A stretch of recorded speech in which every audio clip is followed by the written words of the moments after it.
jërëjëf Assane Ba yow nga nekk membre ci comité directeur bu PDS waaye tamit yow lañ dénk lépp loo xam ne jëm na ci wàllum mobilisation ak wàllum propagande ci parti boobu léegi nag ñu wax ci élection locale yi nga xamante ni tey moom la ñu dëgmal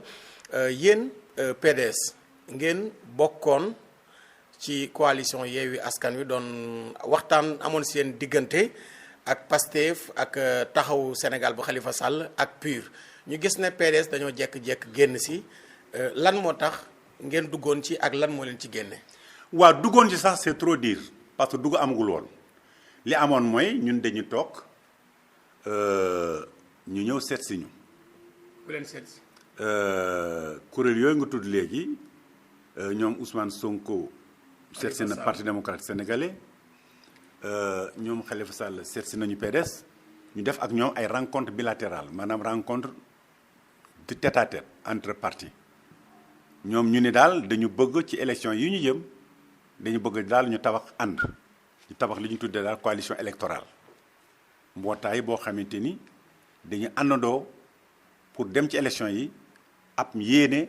gagné élection yi ñu waxtaan ñu ne nag dañu bëggoon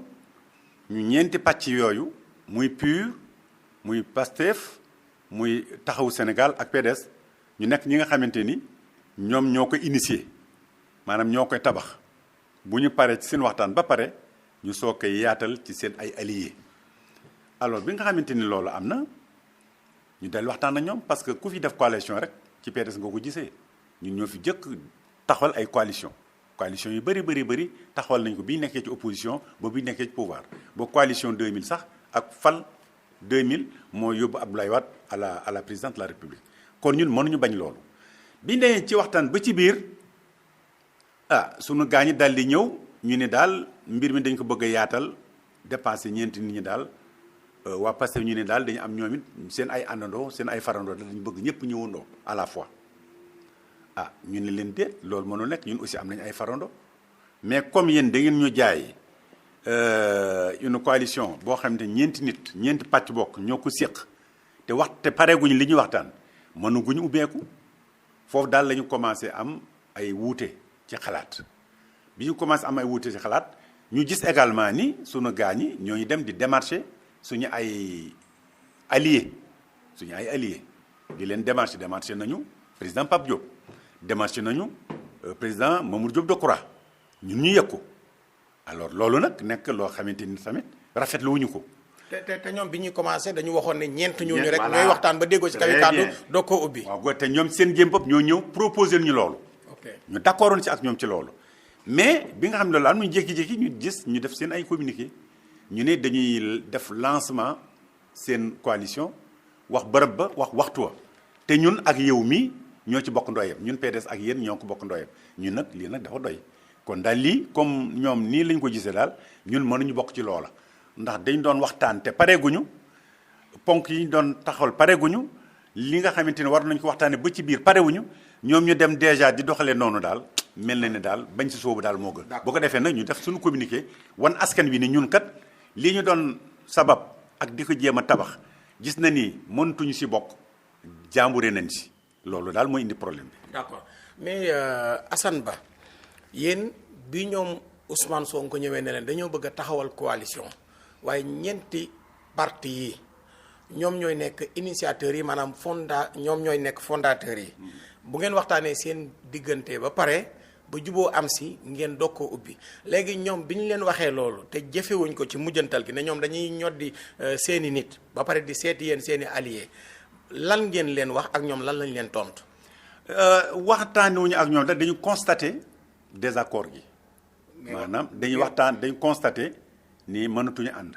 yéen ko constaté. waaw ñun ñoo ko constaté. waaw lan moo tax mun leen a ànd bi ngeen ko constaté li ngeen constaté lan moo tax waxu leen li ngeen constaté. non loolu dafa xam nga séentu asman jarul buuxante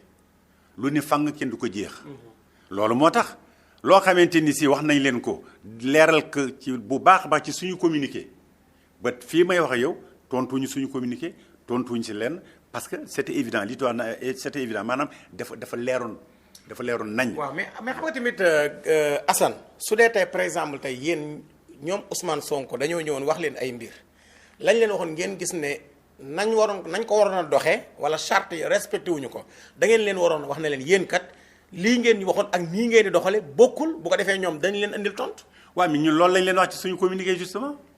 communiqué bi ñu rendre public dañu leen wax lii ma la wax nii contenu boobu moo ne ci suñu communiqué parce que tam xam nga PDS nag itam. kenn du ko jàngal nag nooy doxale ak nooy waxee. waaw d'accord mais man xam nga tamit li nga wax nii lu tax man ànduma si mooy ñoom bi ñuy ñëw si yéen pour ngeen teg coalition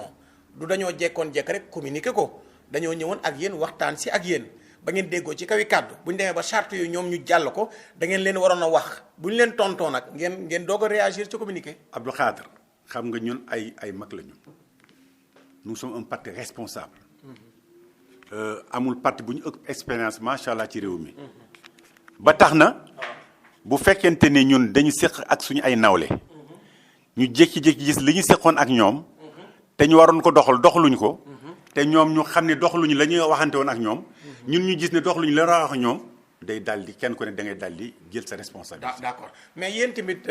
est-ce que xaw leen a compliqué ci ànd nit est-ce que xaw leen c'est compliqué yéen waa PDS. ci naka. nee nañu yéen ci lu jëm ci wàllum élection locale yi dañ leen a wax ne leen yéen communes yi nga xam ne waa PDS ñoo fa nekk maire yooyu ñu conduire leen mais ya nga xamante ni dañoo bokkoon ci yéen te nekkatuñ fa yooyu mënuñ leen koo joxe noonu am na ñoo xam ne nee na jàpp nañu ne looloo tax ngeen jóge foofu. Abdou Khadre naa la wax benn affaire wolof dafa wax ni mbott du galgal ñay mbott du galgal ñay kenn ku nekk xam nga ni ndaka Sénégal gi ñu nekk. Parti démocratique sénégalais macha allah je touche du bois c'est le plus grand parti du Sénégal élection 2014 locales yi ñu génnoon en 2014 téeméer ak fukk ak juróom-ñaar ci collectivité territoriale la ñu gagné ñun ñii ñu seq tey waxtaan wi daanaka ñi ay parti yu bees la ñu bëri bokkuñu sax ci élection 2014 yi taxawu Sénégal moo ci bokkoon te génnul Ndakaaru kon nag ñun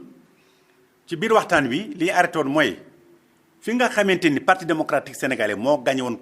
commune yooyu wala conseil départemental boobu kooku tête de liste ba ci parti démocratique sénégalais lay jógee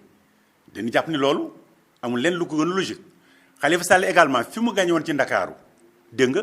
jàpp nañ ni moom it war na mën a nekk tête de liste foofu ci ay nitam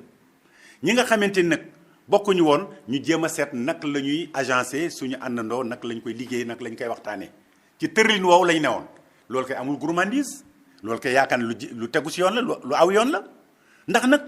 nous sommes d'égale dignité comme ni ñu koy faxee waaye nous ne sommes pas d'égal poids électoral nous ne sommes pas d'égal poids électoral ça aussi c'est important. D'accord mais man parce que mënoo peese kilo kii peese genn wàll liibar ngeen bëgg a pàccoo si cër yi mënta ne. d'accord mais xam nga Assane Ba man li nga wax ni lan moo tax man gisewu ma ko noonu wala ànduma ci ni nga ko waxee moom mooy dañoo wax ne politique du ëmb dafay xëy rek wasin. Khalifa Sall taxawu Dakar bi nekkoon 2014 ak taxawu Dakar bii nga xamante ni bëri na ñu mu àndaloon ñoo xamante ni jóge nañ ci taxawu Dakar ak PDS 2014 ak PDS bi jàpp naa ne am na wuute ndax 2014 ña nekkoon biir PDS ak ña fa jóge ñëpp duñ ne ma xanaa doole bi PDS amoon 2014 ba léegi moom la am ak ña fa jóge ñëpp ci wàllum politique te yéen a politique addition la Khalifa Sall ñaata ñoo nekkoon ci moom jóge fa kon yéen su ngeen bëggee def loolu tamit est-ce que tegu leen ko aussi ci loo xamante ni tey xel du ko mën a nangu. Abdou Khadre doole parti politique élection moo koy joxe élection moo koy wane bi ñu jógee ci nguur gi en 2012 dañu dem élection législative ñun rek ñoo am groupe parlementaire. coalition mais coalition la. dafa ndànk rek en 2012 on n'était pas en coalition c'est en 2017 la ñu nekkoon coalition. législative voilà pour préciser la loolu. pour nga xam ko pour say auditeurs. dem ni la 2012 bii ñu dem élection législative ñun cote la woon. coalition bi ñu ko def en 2017 mu leer on est d'accord alors donc poids électoral du parti élection moo ko joxee nga dem présidentielle wala législative wala locale comme c'est le cas la la askan wi jox mooy déterminer ce poids électoral dégg nga donc boo amee ce poids électoral booy négocier dans le cadre d'une coalition dafa am nag ay tegtal dafa am loo xamante ay charte la dafa am ay principe dafa am ay critères yooyu ngay teg nga nii ak nii ak nii la ñu xalaat bu ñu si àndee ñu dem waaye nag man comme ni mu la ko waxee sànq du ma peese ñaari kilo yow nga am gennool libre nga ne wax dëgg yàlla cëri nañ ko pàccoo nañ ko bokk nañ non mënul nekk il faut aussi parce que ànd ñaar ñoo ko yàq bañ li war a nekk ak nangu loo ak bëgg loo xam te mënoo ko am. mais da nga jàpp ne PDS poids politique bi mu amoon 2012 ba léegi moom la am. mais ci kanam rawul bët nañ dem ba ci kanam. dama lay laaj malgré xeex bi nga xamante ni xeex nañ ko PDS Macky Sall ak gouvernement xeex ko 2012 ba léegi di jàpp ay cadre di leen tëj di leen sosal di leen tuumal di leen bunduxatal tey la wàllu gën a ay def nañu tournée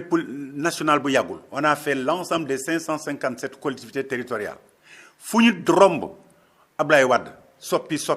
dañoo rëccu loolu def da ngay gis nit ñi di SME macha allah les mouvements karimistes di fu nekk mouvement rëccu Touba Mbacké partout loolu dafay wane ni PDS ci boppam xob yu bon yi ñoo naaw waaye tey la wàllu gën a ay tey la wàllu gën a dëgër te loolu nag incha allah rabbi élection yi dina ko leeral dina ko wane bu baax a baax donc côté boobu jarta yàkkamti li am solo daal mooy jàpp nañ ni ñun PDS malgré xeex bi parce que beneen parti bu ñu ko xeexoon ni lu toll ni li ñu xeexee PDS kenn waxatu ko waaye macha allah nous continuons de résister et nous résistons encore te tey ji la suñu xel gën a dal tey ji la ñu gën a am ay mbooloo. d'accord mais yéen Assane bi ngeen waxee na leen léegi communes yi PDS gagné woon ak département yi nga xam ne waa PDS ñoo fa nekk lan lañ leen waa coalition ñooñu tontu ñoom Ousmane Sonko ñoom Khalifa Sall. waaw mais ñoom ànd nañ si ak ñun sauf que nee nañu waaw mais am na ñoo xamante ni démissionné nañu nekkatuñu fa mais ñun leen ñooñu démissionné nekkatuñu fa mais kuréel yaa nga fa conseil yaa nga fa te conseil ñoo fol maire bi rek moo dem. bu maire yi demee te ossature maire bi li taxoon ñu fol ko mu ngi foofu kay kon dafay mel ni ki ba tey mais PDS moo fa ne foofu daal xaw nañu fa am divergence woroo mu ngi mel ni tey Khalifa Sall ak taxawu Sénégal ñi nga xamante ni moo ko mën tey majorité ba yor ville de Dakar mais tey ji genn wàll gépp dem nañu ñaari ñett la dese donc voilà la logique moo tax am na ay dispositions yoo xamante ni fokk ñu jël ko fokk également ñu gëm ko ñu xam ni politique c'est une science la politique est une science. d'accord léegi bi ngeen génnee ci coalition boobu mais affaire couleur bi moom ak logo bi loolu moom amu leen son problème. non loolu fekk ñu fa sax ñun fekk na boo ñu dem suñu yoon bi yëpp. d'accord loolu kay ñun fekk na dañ suñu dem ñun fekk ñu yooyu yëpp. d'accord loolu yëpp te yooyu yëpp entre nous te yooyu yëpp dañ si doon waxtaanee pare wuñu ko woon dañ si doon waxtaan te pare wuñu si woon ñoom ñu jékki-jékki finaliser ko def ci seen ay. vers seen ay seen waaw mais du mu wax trahison sax jàpp naa ne daal ànd nañu à un certain moment donné daal. constaté nañu daal mënatuñu àndandoo ak ñoom. d'accord mais yéen vert yeeg yooyu moom couleur yi moom amu leen même bu leen fekkoon amu leen ci problème. non mais écoutez mais yéen tamit di nga gis PDS mu nangu couleur verte yi itam mais mënul nekk. ok léegi yéen waa PDS nag man de Assane man yéen a ngi may waaj a jaaxal nag yéen loolu ngeen lànk lan moo tax yéen waa PDS ngeen taxawal benn coalition Wallu Sénégal ngeen jël seen logo jël seen couleur yëpp def ci te yéen ku leen ko defoon yéen du ngeen ko nangu. non du loolu mooy cohérence maa ngi gërëm fii Mamadou Lamine Diallo tekki di gërëm le président Pape Diop di gërëm Mamadou Diop Decroix di gërëm waa Jotna ñoom Bruno D'erneville ak docteur Niane xam lu tax ils sont cohérents ci seen démarche di gërëm le premier ministre Abdoul Mbaye ak partem parce que simplement jàpp nangu nañu leadership bu parti démocratique sénégalais nangu nañu leadership bu Abdoulaye Wade te itam Abdoulaye Wade ak PDS mboq mi lañ ko xam épidémie bi lañ ko xamee ak couleur bleue jàpp na ni Sénégalais yépp amul kenn koo xamante ni xamoon luy couleur PDS xamul luy couleur Abdoulaye Wade donc li gën a yombal mbir mi au lieu que ñu koy jaxaseeg di mélange def xonq lii vert fële blanc fële nangam fële ñu def couleur parti démocratique Sénégal nga xam ne ku dugg ci isoloir bi da nga jël sa bulletin dugal sa biir kii dañ dugal ñooñu dañoo daw làqatu ci ginnaaw Abdoulaye Wade non dawuñu laxatu làqatu ci couleur Abdoulaye Wade non laxatuwuñu dañu ànd sympathisant Abdoulaye Wade yi dañoo daw làqatu ci ginnaaw couleur PDS ak logo PDS non Abdou Khadre d'accord ak yow expression boobu elle est impropre laxatuwuñu dañu am cohérence am ngëm-ngëm nekk ay cadre ay intellectuels nekk des responsables politiques waaw d'accord mais man ba tey waaw bu la neexee xam nga tax ma tuddee ko loolu moom mooy tey par exemple tey boo xoolee logo boobu ak couleur boobu presque ñu bokk foofu ñëpp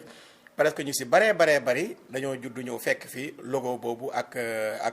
couleur boobu xam ne tey Sénégal ñu baree bari xàmmee nañ li nga xam ne mooy couleur PDS da ngeen a xam ne bu ngeen fa bëggee taxawal beneen couleur pour ngeen bëgg a def promotion bi ba Sénégal yi di ko xàmmee mën naa jafe moo tax ñu ne nañ ko yombal. waaw mais loolu sa analyse moom. sama xalaat la sa xalaat moom dama la koy nangul waaye dama lay xamal ni la ñooñu kilifa yooyu c'est des responsables ils sont très cohérents dans la démarche dans la stratégie parce que li lay yombale liggéey bi nga gën a gaaw am sa victoire kay boo ko amee looy wut ay difficulté ak ay jafe-jafe amul njariñ xam nga couleur du tax nga gagné waaye xameekaay bi nga xamante ni moom la askan yépp a xamee nag ba ñëpp xam ne ñii ñoo ànd ak kii nangu nañu Abdoulaye Wade muy seen njiit mais loolu kay amul benn problème loolu kay wax dëgg fa yàlla dañ ci tàccu en tout cas ñun on les félicite d'avoir accepté ce choix. mais ngeen ci Wade moom. mais Wade kuy def Wade kuy def politique fii ci Sénégal boo ko ñambasul it moom ci bopp mooy si ñambas boppam yàlla moo ko defal loolu yàlla moo ko defal loolu. d'accord léegi wàllu Sénégal nan ngeen ko taxawale waaw wàllu Sénégal dañ ko waxtaanee rek naka comme ni ñu daan waxtaanee yeneen coalition yi maanaam ay kilifa ñun ñoo toog di waxtaan ak ñoom waxtaan ak Mamour Diop Decroix waxtaan ak le président Pape Diop waxtaan ak le premier ministre Abdoul Mbaye waxtaan ak Mamadou Lamine Diallo Tekki waxtaan ak Bruno D'erneville ak docteur Niane ak yeneen entité yoo xamante ni ay citoyens lañu ak yenn parti politique yoo xamante ni ñu ngi ci biir te ñu bëri lool te bu mu leen doon lim fi tey émission bi xaju si donc dama jukki rek ñi nga xamante ni ñooy tête de pont yi waxtaan ak ñoom waxtaan wu sell waxtaan wu yiw waxtaanu mbokk waxtaanu diine waxtaanu nit ak nawleem ak naatangoom ñu daal di conclure à un accord politique ñu def suñu déclaration de principe ñu def le nom grande coalition wàllu Sénégal ñu d'accord également ci couleur yi comme noonu nga ko gisee ak noonu nga ko gisee ci kii ak yooyu ñu ànd si ñëpp ba fan yële passé ñun daal def suñu lancement bu am solo yaakaar naa ni yéen ñëpp yéen nga fa woon en pompe yéen wax ni en tout cas c'était rempli de monde et askan wi Sénégal ñëw nañu buy si ñu loolu nag la ñu bëgg a maintenir. mais nag Assane yàgg nga si politique yaa jiite mobilisation ak propagande mais xam nga la fa dajee moom du dara ci wàllum fal nit. da ngaa juum rek Sénégal yëpp kenn mën leen xajale foofu stade ba sax boo indi woon Sénégal yëpp duñ fa xaj. waaw loolu laa la wax moo tax ma ne la. waaw mais lancement nga ne ma nit ñi ñëw nañ. lancement ba yaa ngi foon. seen média baa ngi foon. suñu média ñoo nga fa mais dama ne la Assane yow yaa yor propagande ak mobilisation. lu wér la xam nga ne ab lancement ña fay ñëw duñu dara ci poids électoral. waaye mais kay c'est important ndax ñi jóge ci biir réew mi ñi jóge Mbacké ñi jóge Touba ñi jóge Ziguinchor ñi jóge Kaolack ñi joxe ba Bakel ñi jóge Ndar ñi jóge Matam ñu jóge Ranérou seen lancement ngeen di natt seen doole. déedéet c'est important c'est am solo sax dafay wane les grosses pointures qui ont adopté la coalition et qui veulent travailler dans la coalition c'est important. D'accord waaw mais loolu am na solo trop. yaa ngi wax grosse pointure mais man gisuma ko ci coalition boobu à part PDS. waaw bu la neexee non mënoo wax ni Bab Diop du grosse pointure mënoo wax ni Mamadou Diop du Decroix du grosse pointure mënoo wax ni Abdoul Mbaye du grosse pointure mënoo wax ni Mamadou Lamine Diallo du grosse pointure. am nañu tur mais amuñu base politique. non si am nañu base politique parce que ñi ma la wax ñëpp boo dem ci gox-goxaan yi seen ay ndaw nekk nañ ay conseils municipaux wala ay conseils départementaux donc ancrage institutionnel am nañ ko. am nañ ancrage sociologique am nañ ancrage politique voilà comment on détermine la force d'un leader politique et d'un parti politique. d'accord man xam nga d'accordoon naa tey par exemple tey leader yooyu ngay wax ne am na ñoo xamante ni même bu ñu amul base politique mën nañoo nekk ci télé yi di wax ci débat yeeg seen ñoom mais tey seen coalition boobu bu passé PDS ak quelques localités nga fekk fa tuuti ay bokk gis-gis mais Mamadou Diop Decroix xamatuñ fan mooy base politique am est-ce que partem bi nekk na ci localité yi. Abdoul Mbaye kenn xamul fan mooy base politique am ñi nekk ci coalition boobu même jot na moomu ngay wax docteur Ablaye Niane fan mooy base politique am ñu baree bari xamuñu ko Touba ñu bari xamuñu ko Mbacké kon wàllu Sénégal grosse pointure yi ngay wax ñan la. mais limal naa la les grosses pointures tout à l'heure. ci ay tour waaw mais dafa nànk rek ñooñu ñëpp. ci ay tour ñooñu ñëpp foo dem ci gox-goxaan yi fekk fa seen ay ndaw fekk fa seen ay militants ñooñu ñëpp foo dem tey ci Sénégal laa wax ak ci bitim réew nga fekk seen ay ndaw ak seen ay représentants. c'est important donc bu leen xeebal la leen yàlla may ci dayoo ak yow bu la neexee yow nga waxee noonu. non xeebu ma ko mais xam nga PDS man ñemewumaa wax ne PDS ñemewumaa wax ne am na fu PDS amul. defal nànk rek Abdou Khadre defal nànk dañuy waxtaan. non auditeurs yi dañuy déglu. d'accord et c'est important ñu bañ jaxas seen xel yi. dama ne la ñun ñi ñu àndal ay boroomi dayoo lañu ay kilifa lañu am nañu maqaama ci politique wax naa ne am nañ ancrage politique am nañ ancrage sociologique am nañ ancrage institutionnel loolu c'est extrêmement important donc ñooñu bala ngay xam seen doole dëgg-dëgg bàyyil ba ñu dérouler incha allah rabbi campagne électorale bi yàggatul. di nga gis. te di nga gis loo xamante ni lu la bett la yow. d'accord mais ñoo ngi wax implosion wàllu Sénégal ne Pape Diop am na presse bi sax ñu bind ne Pape Diop benn tànkam ma ngi ci bitti. waaw mais xam nga ñooy di ko bind dañu jaay seen journal rek dañu bëgg nit ñi jënd seen journal. mais la vérité loolu amul. Non en réalité li ci am mooy ñooy waxtaan ci biir waxtaan wi kenn ku nekk am nga sañ-sañ am sa bëgg-bëgg boo amee sa bëgg-bëgg am nga sañ-sañu wane ko ak wax ko. ni man dey sama parti bëgg na bërëb sangam bëgg na bërëb sangam bëgg na bërëb sangam ñu waxtaan ci suñu biir ba ñu d'accord ci ni bon lii nga wax nii lii ak lii war na mën a nekk waaye lii ak lii fii la jëm wala lii ak lii fee la jëm waxtaan la rek loolu nag mënta ñàkk coalition yépp looloo ngi ci gisoo coalition benn bokk yaakaar ci ñu fare ci Macky Sall APR ñu am ñetti candidat ba ñetti candidat ci benn gox gisoo ko déggoo ko yow lu tax doo leen ko wax. non ñoo ngi koy wax yow askan wi gisoo ñu babbeeku foofu naan dematuñu. mais loolu tamit ñoo ngi koy wax lu tax doo leen ko wax. mais ñoo ngi koy wax mais voilà donc c'est pour dire simplement. mais comme yow mi ñu toog wàllu Sénégal. moo tax ñu lay wax wàllu Sénégal ci boppam. incha allahu rabbi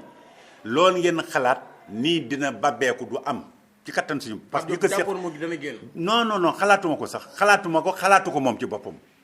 parce que fi mu nekk nii foofoo gën ci moom foofoo gën ci ñun foofoo gën Sénégal.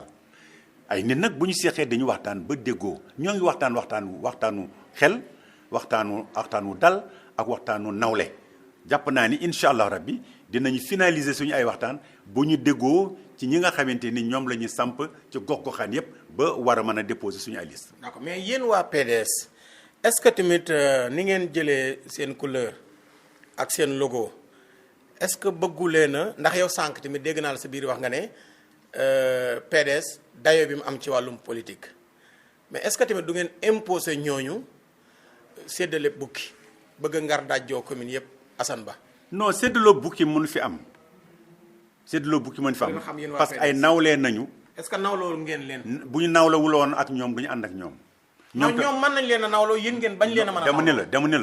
ne la bu ñu nawlawul bu ñu leen nawlawul woon du ñu ànd ak ñoom nit boo ko nawlawulee doo nekkee moom. c'est une évidence ñoom tam nawloon nañ ñu moo tax ñu ànd ak ñun ci njëkk ak teraanga ak sutura ci àndub nawle la ñu ànd di waxtaan bu baax a baax séddale bukki mën nekk foofu wax naa la sànq nii la. mais ñooñu tamit est-ce que du ñàkk pexe ñoo tax ñu daw ñëw. ñàkk pexe amu ci parce que kenn ku nekk am nga sa responsabilité ànd ak ñun wala nga bañ a ànd ak ñun. d'accord léegi c'est une responsabilité individuelle d'abord. d'accord par parti. et ils ont mesuré leur responsabilité ba xam ne ñun ñii la ñu war a mën a àndal ñun ñii la ñoo mën a ànd ñoo nawlante ba ànd nañu. léegi séddale bukki bi. séddale bukki mën fi am. séddale bukki du kenn du ko imposé kenn dañu waxtaan ci taw yu ma xel parce que naa la wax ñaari yëf parti politique bu nekk ci coalition dafa bëgg yokkute am na ñoo xamante ni ñàkkul amuñu ay conseils municipaux wala ay conseils départementaux wala ay conseils de ville bu ñu àndee coalition bi ba seen parti am conseils départementaux mu am conseil de ville wala mu am conseil ci communes yi mais ñoo yokk nañu parti politique boo xamante ni mosul am maire wala mosul am adjoint au maire bu fekkente ànd na ak coalition bi ba parti boobu am loolu mais yokku na parti boobu xamante ni ñaari téeméeri maire la amoon ñu ànd ak coalition bi ba mu am tey 300 wala lu xaw a ëpp li ma amoon mais yokku na noonu la ñuy nattee évolution nekkinu coalition bu ñu àndee pour yaatal doole ji la boole doole la fexee ba kenn ku ne nga gis sa bopp kenn ku ne nga am avancement loolu mooy coalition loolu mooy stratégie bi loolu mooy la ànd bi te ci loolu lay nekk donc dinañu fexe ba kenn ku ne nga avancé ci biir coalition bi avancement bi mooy li mu wax léegi. d'accord loolu c'est important je crois pour nit ñi xam ko. d'accord jërëjëf Assane Ba ñu fàttali ne yow membre nga ci comité directeur bu PDS yaa yor lépp lu jëm ci wàllum mobilisation ak wàllum propagande mais seen coalition wàllu Sénégal yow jàpp nga ne du tas jàpp nga tamit ne coalition la boo xamante ni tey ay grosse pointure ñoo nga fa mais Assane yéen grande ville yi fan ngeen xalaat a gagné Assane grande ville yi ci élection locale yi ndax xalaat ngeen a gagné ville de Dakar bu ngeen ko xalaatee nan ngeen def ba gagné ko ak fan nga ko teg nan ngeen xalaatee gagné fu mel ni ville de Saint-Louis ville de Thiès ville de Ziguinchor ville de Kaolack Assane. Merci question bu am solo la mais dama lay xamal ni la sunu coalition def bokk la ak benn coalition sunu coalition dafa incarner un ancien président de la République mu am des anciens premiers ministres ñu am des anciens présidents d'institutions comme l'Assemblée nationale ak Sénat ñu am des anciens présidents de groupes parlementaires ñu am des anciens maires des anciens députés des anciens ci des anciens là macha allah nous sommes la seule coalition bu am cadre yu demee noonu ñu am expérience avérée loolu moo tax ñu am yaqin ni incha allahu rabbi question bi nga posé du benn problème si ñun du doon benn problème si ñun xam nga déjà. mais damaa gisul ku leen mën a gañal Dakar. non dafa nang rek xam nga suñu stratégie nag du ci rajo lañ koy wax suñu stratégie nga baal ma rek mais du ci rajo lañ koy wax du ci télévision lañ koy wax ñun li ñuy doxalee suñu stratégie ñoo koy togg laal ko doxal ko déroulé ko le moment venu au soir du 23 janvier 2022 coow dina jub fu ñu ko foogeewul loolu rek laa la mën wax ci wàllu woowu. mais yow investiture yi daal jàpp nga ne du ngeen sam problème. am naa yaakaar ni ci kattan suñu borom incha allah rabbi nii nga xamante ni noonu la ñu continuer ji liggéey bi tegu ci yoon liggéey aw ci yoon ñuy waxtaan ci teeyum xel ak dal ak àndub nawle dinañu liggéey ba liggéey bi antu incha allah te benn tolof du ci am. déposé gu leen seen caution. waaw loolu passégul jusqu'à la veille du dépôt des listes mën nga loi bi mën na wax na mën nga déposer caution loolu c'est pas encore tard. mais dama dégg ñu ne am na ay parti politique yu nekk ci seen biir ñoo xam ne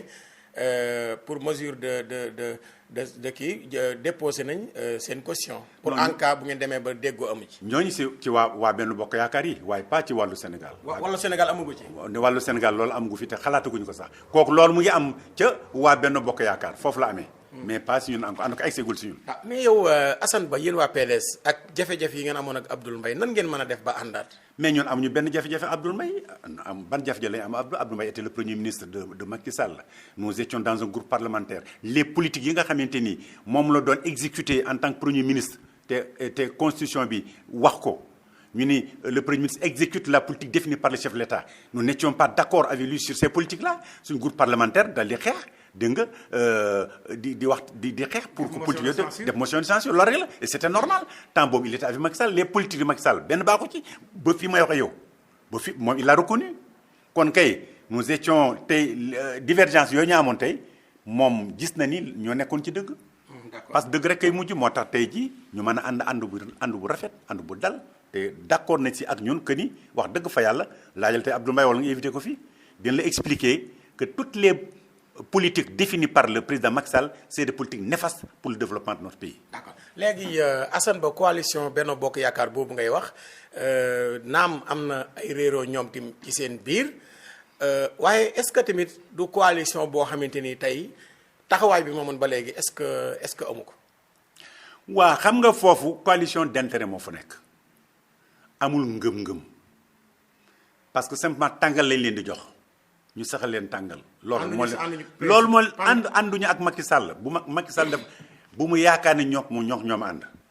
yàlla seet na ni ànduñu ak moom faalewuñu ko sax seen intérêt li rek la ñu topp moom daal tey yor na lem bi ñoom mel nañ ay weñ ñuy wër ci gannaawam loolu la fa yóbbu te moom tam mu ngi leen dompatal ci lem bi di leen jox lii rek la mais du jeex commencé na déjà tu crois que Aïssata Tall Sall dina nangu. Racine si jiite liste Podor est-ce que yaakaar nga ni tey Ablaye Wilane dina nangu tey Ablaye Sow jiite liste benn bokk yaakaar ak Kaffrine Aïda Mbodj dina nangu Aïda Mbodj sax yeewi la nekk Aïda Sow Diawar dina nangu Guédiawaye géemu nekk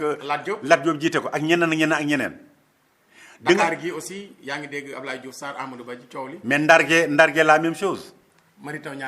Teuw Niane ak Mansour Faye donc c'est pour dire ñooñu ñu am implosion ñooñu am problème. mais loolu ñoom li ñuy est-ce que xalaatoo ne dañoo jàpp ne mooy manque kuy jeexal ci wàllum politique moo tax fipp yu mel noonu. li ma leer daal mooy xam naa ni fi mu nekk nii mbir ma xaw na weng na bu baax a baax waaw moom daal xam naa ne fi mu nekk waaye nguur guy jeex nekkoon ngeen. waaw moom mii day signaux yi may gis. nguur guy jeex ak signaux yi Sénégalais di gis mel leen daal bu yeboo mu préparé bagaasam parce que daal li ma gis nii bu fekkente ni daal amul lenn loo xamante ni gisuma lu ko war a tax ba du am défaite ci élection locale yi ñu jëm. mais moom njortoo ne ay troisième mandat moom njortoo ko xanaa.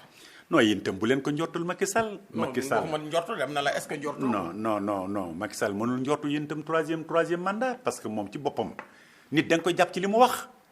moom nee na ñaari mandat la doon wut am na ko jeexal na ci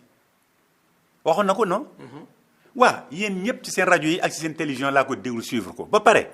article de la constitution article 20 de la constitution dafa leer nañ la durée du mandat est de 5 ans nul ne peut exercer plus de 2 mandats consécutifs. wax ñu 2 mandats de 5 ans wax 2 mandats de 7 ans nul ne peut exercer plus de 2 mandats consécutifs donc c'est pas la peine de faire du juridisme ñaari mandat yu tegalante def na un mandat de 7 ans bii mooy mandat de 5 ans ñoo tegalante ñoom ñaar. d'accord kon bu jeexlee gasi xaala gasi day dem yoon. d'accord mais wax nga ci coalition Benno Bokk Yaakaar mais coalition Yewwi Askan Wi ñu gis fa Ousmane Sonko mi demoon élection présidentielle am 15% fekk fa Khalifa Sall taxawaay bi mu am ci Ndakaaru ak biir parti socialiste Serigne Mansour Sy Djamil ma nga fa pur tamit demoon ci élection présidentielle est-ce que tamit ñooñu ak ay Aïda Mbodj ak ñooñu tamit du coalition boo xam ne jàpp nga ne coalition la boo xam ne mën nañoo gagner grande ville yi. ñooñu suñu ay nawlee lañu. suñu ay wëlër lañu ñoo far ci opposition bi amuñu benn problème ak ñoom suñu ay xarit lañu suñu ay wëlër lañu képp koo xamante ni daal yaa ngi néewal force de frappe bu pouvoir bi di wàññi doole nguur gi mën na wax ni ce sont nos alliés authentiques ñun wujjantiwuñu ak ñoom mais à l'arrivée de la course kenn ku nekk di nga xam sa mor lu mu ànd ak lu mu mëtt loolu rek la am solo. mais seen xaajale ko bi est-ce que mënutoon a ñàkk. waaw mais xam nga mënta ñàkk xam nga lu tax ay nit dañu mën a ànd ñu ànd mënuñu ànd ku nekk wuti demal bayal sa bopp lii rek la du leneen àndoon nag moo ñu gënaloon àndoon moo ñu gënaloon. d'accord àndoon moo ñu gënaloon doxoon nañu ay tànk yooyu ba xaw a sore. waaye constaté nañu ni. wax dëgg yàlla tam à l'impossible nul n'est tenu daal. d'accord léegi Assane Ba PDS lan mooy problème ak maire Bara Gaye Yeumbeul. personnellement yëguma problème bi ñu am ak maire Bara Gaye yëguma ko personnellement. waaw réero du ñàkk mais man yëguma problème bu mu am. mais réero mooy problème bi. waaw mais réero bu amee moom ci boppam xëy na boo ko oon fii invité ko nga posé question bi xëy na moom dina la mën a leeral parce que man xam naa ni ci ba fii may wax yow jàpp naa ni mu ngi ci biir parti bi génnul parti bi dàq ko te moom it démissionné wul. mais du ànd ak yéen ci kon jeune waaw man loolu wóoruguma egguñu foofu parce que ñuy def suñu ay investiture Yeumbeul Sud gee mu nekk ay militants nga fa ay responsable nga fa. xamaguma naka la ñuy toxalee seen ay investiture ndax section bu nekk yooyu def say investiture boo amee ay ñeenti candidat kuréel bi parti bi ak coalition bi dinañu trouver une entente fexe daal ba ñu dëppale leen ba ñu seet ku nga xamante ne mooy nekk tedd li si ñenn topp ci egguñu foofu mais li ma la mën a wax daal pour le moment loolu laa la mën a wax ci kaam. d'accord léegi Abdou Aziz Diop génn na ci groupe parlementaire Liberté démocrate lan moo ci sa xalaat ak moom tamit ndax ma ngi PDS ba tey. waaw Abdou Aziz Diop suma jeune frère la c'est vrai il était élu sur la liste de notre groupe parlementaire nekkoon ci membre Parti démocratique sénégalais moo ko fal ci listam la foloo en 2017 lu am la mais xam nga constitution bi dafa wax ni député bu folu ci liste parti bu démissionné day perdre mandat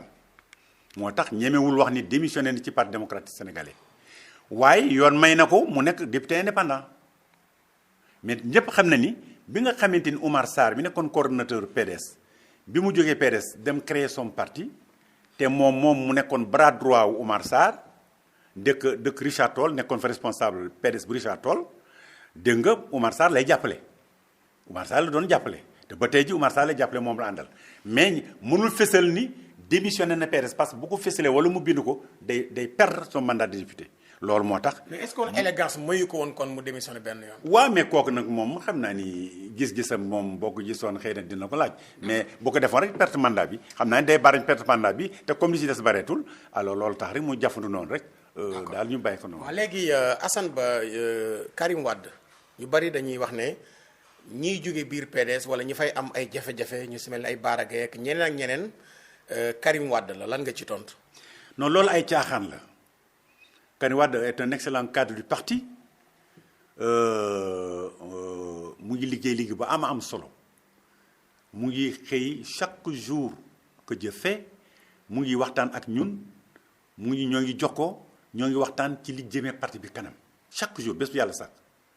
te li muy def ci parti bi amul benn cadre ci parti bi bu ko def kooku mën naa ko seede fii sa micro. ci ban côté. ci fànn yëpp ci organisation ci méthode de travail ci orientation ci encadrement ak sax ci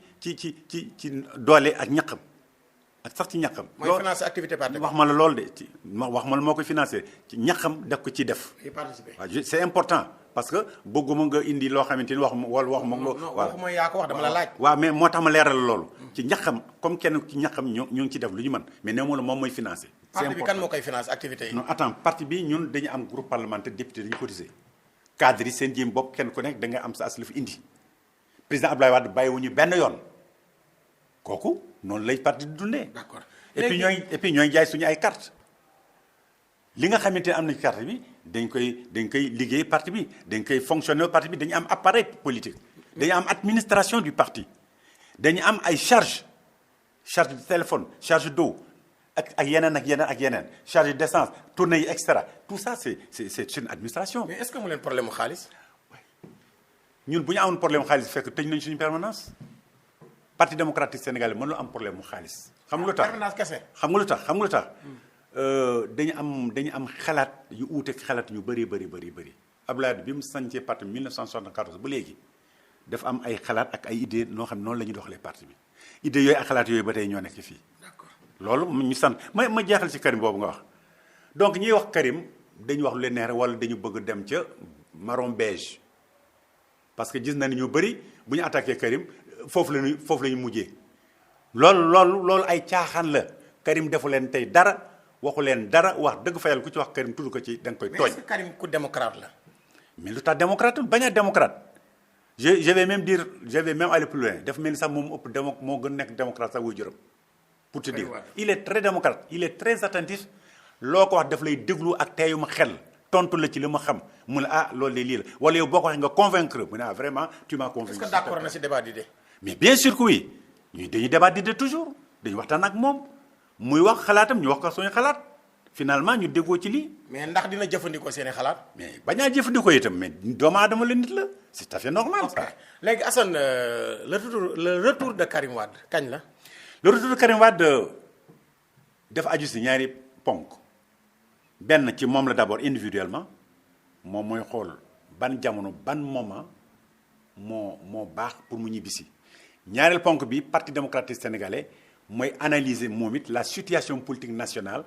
ba xam ban jamono la war a ñëw boo ko defee ñu boole ñaari ñu couplé ñi deux éléments yooyu mu daldi ñu si réew mi parce que nag Karim fii la dëkk Sénégal yi la dëkk Ndakaaru yi la dëkk Point E yi la dëkk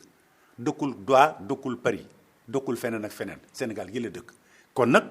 ak lu mën a xew Karim Wade dina ñibbi si kër baayam dina ñibbi si Sénégal. mais amul benn gàllankoor ci wàllum yoon bu teree mu ñëw maanaam bu ñëwee mën nañ koo jàpp dugalaat ko ci kasu beeg yooyu ndax lu mel noonu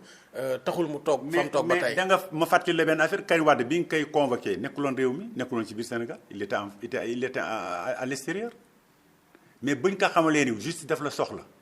dafa coupé lépp loo xamante ni daf ko doon liggéey bitim réew mu ne comme la justice moom bi a besoin de moi damay dagg bii daldi ñëw wuyu si ma justice kon moom amul lu muy ragal pour ñibbisi fii bu doon keneen bu ko neexoon mu toog foofu mais dafa dagg bii d'avion daldi ñëw